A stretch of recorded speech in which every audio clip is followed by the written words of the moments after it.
Hello, everyone. Well, I'm back again today. I want to talk to you all that are following the budget videos, and I hope my voice will hold up for this because I still have a lot of mess in my head.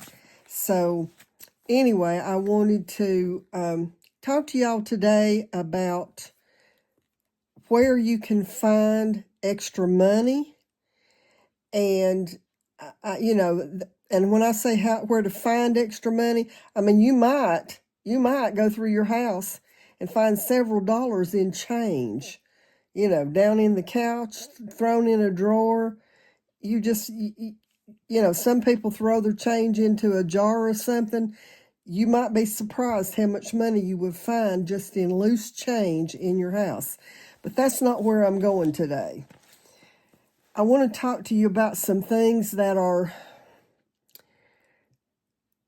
the difference between what is a necessity and what is not a necessity. I think a lot of people nowadays look at things that are necessities or they think they're necessities when they really are not. And, I'll give you an example. This has been many years ago, I was overextended because I had a high car payment. And so I took that car back to the dealership and told them I want to trade down. And so I did that. I traded that vehicle, traded down. I think I decreased my monthly payment about $150, which was huge for me at that point in time. And so if you're in a situation like that, that might be a good place to start. But some other areas where you might be just losing money, and I said in one of the earlier videos that if you don't keep a record, a check register, there is no way you can know what's in your bank account. You need to keep a check register. And if you don't keep a check register, inevitably you're going to have overdraft charges, and those get expensive. And so don't do that. You're throwing money away. Get your check register and bring it up to date. Start somewhere. You may have to make some adjustments until you get it where it'll balance. And if you don't know how to balance your checkbook, send me a message. I'll work with you one-on-one to help you learn how to balance your checkbook. But some of the places where lots of people have money that is going out that maybe they don't even think about is, I'll start with this one, subscriptions. How many of you have gym memberships and you never go to the gym anymore? I mean, that's a waste of money. It is a total waste of money. If you are not going to use that gym membership but once a month, I mean, you could own the equipment cheaper than you can keep paying for the gym membership.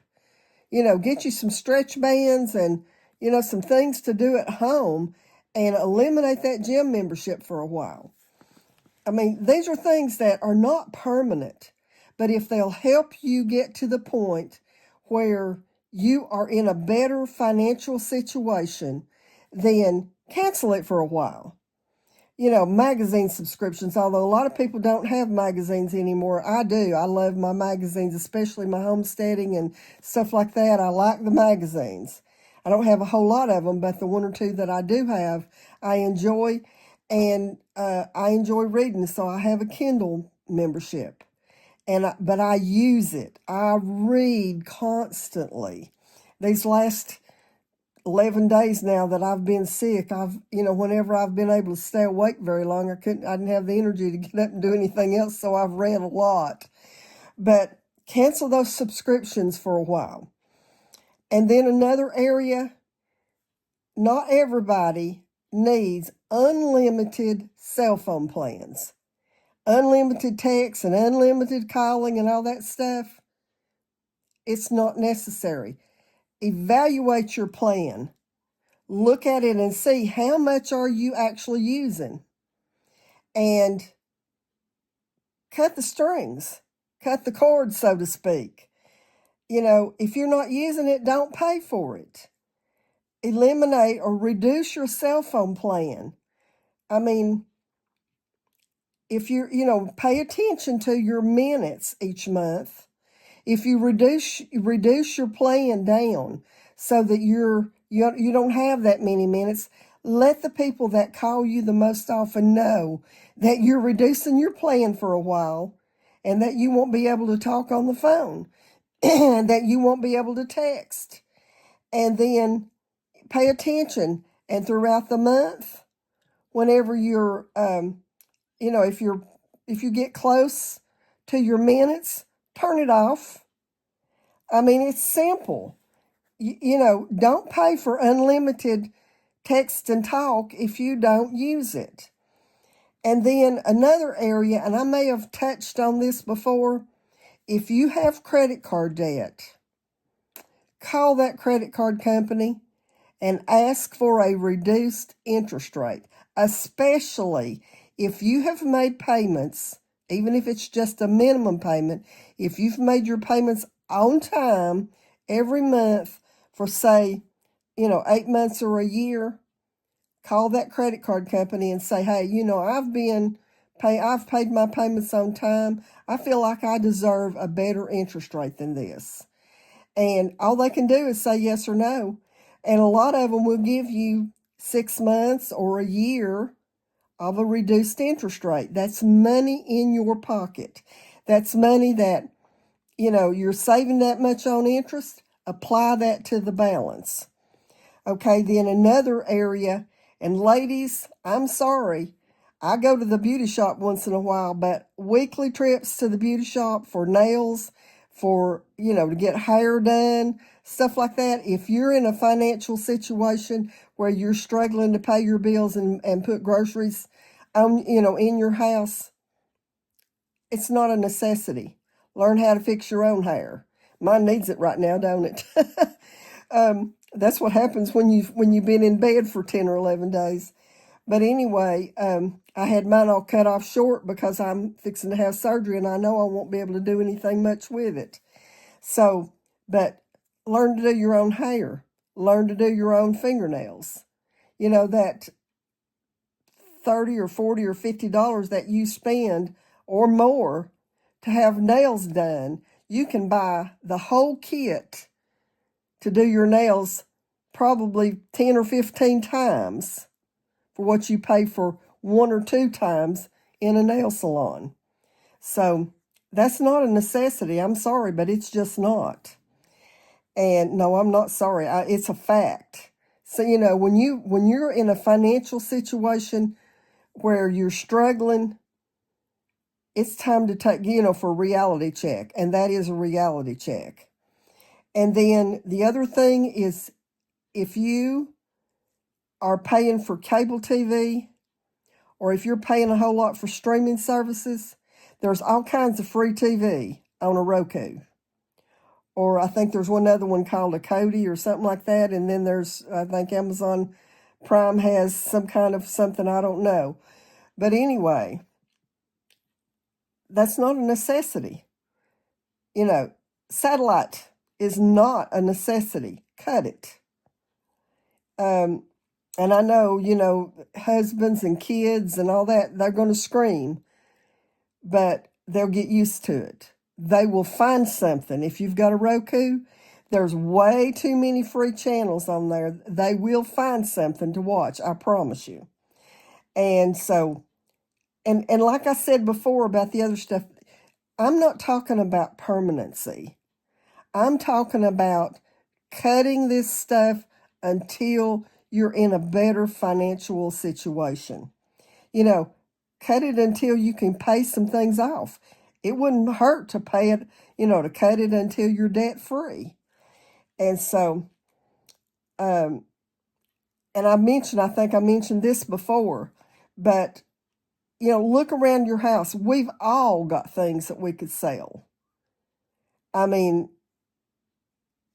Everybody can look around their house. It's free to put things on the marketplace. It's free to put stuff on Craigslist. And, look around and see what you've got that you could sell that would help you pay something off. And when you do that, when you sell something, don't take that money and blow it. Put it in the bank or take it and pay something off. Pay extra on a credit card.